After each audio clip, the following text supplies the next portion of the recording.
জন্য স্পেশাল, ঠিক আছে? ও পায়ে 8টা পর্যন্ত তার ভালো। ম্যাডাম এই বছর তো তুমি পাস করছো নি? হ্যাঁ, খুশি লাগতেছে নি? এখন কোন ক্লাসে পড়বা? 11-এ পড়বা। সবাই খুশি নি তুমি যে পাস করছো? আচ্ছা,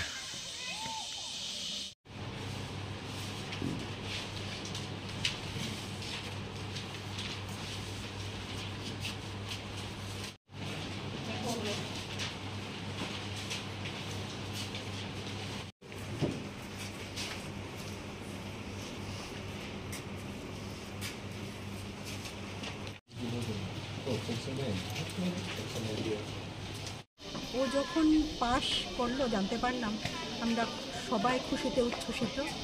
ওর বাবাও ছিলেন, কারণ আমাদের আজকে একটা মিটিং চলছিল, গার্জিয়ান মিটিং প্লাস আমাদের এসএমসি রিফরমেশনের ব্যাপারে।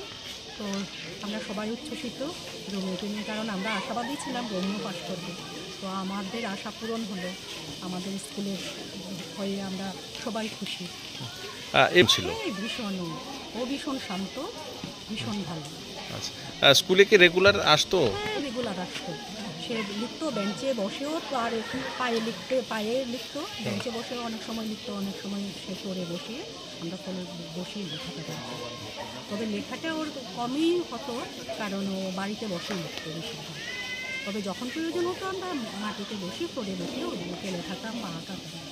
আবার আঁকার থেকেও করতো, এখন করতো, যদি কম্পিটিশন ওইরকম আঁকা হতো। খুব আনন্দিত হইলাম। টিচারের সবাইকে আমি ধন্যবাদ জানাই, তারাও খুব পরিশ্রমে আমার ছেলের এরকম তুলে দিছে। আমি খুবই টিচারদেরকে আমি খুব ধন্যবাদ জানাই, আমি খুব খুশি। তো আগামী দিন তার পড়াশোনা আপনারা কি চালিয়ে যাবেন? তো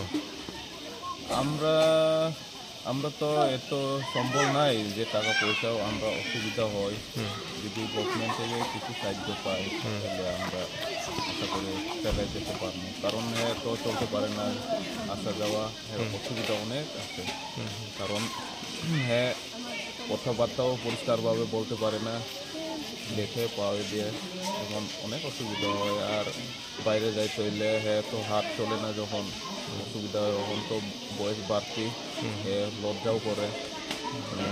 পড়াশোনা যদি করে তাহলে আটটা যদি বাথরুমে যাইতে হয়, এইসব অনেক অসুবিধা হয়। হ্যাঁ, যদি আমরা গভর্নমেন্ট থেকে যদি সাহায্য পাই আমরা অনেক উপকার।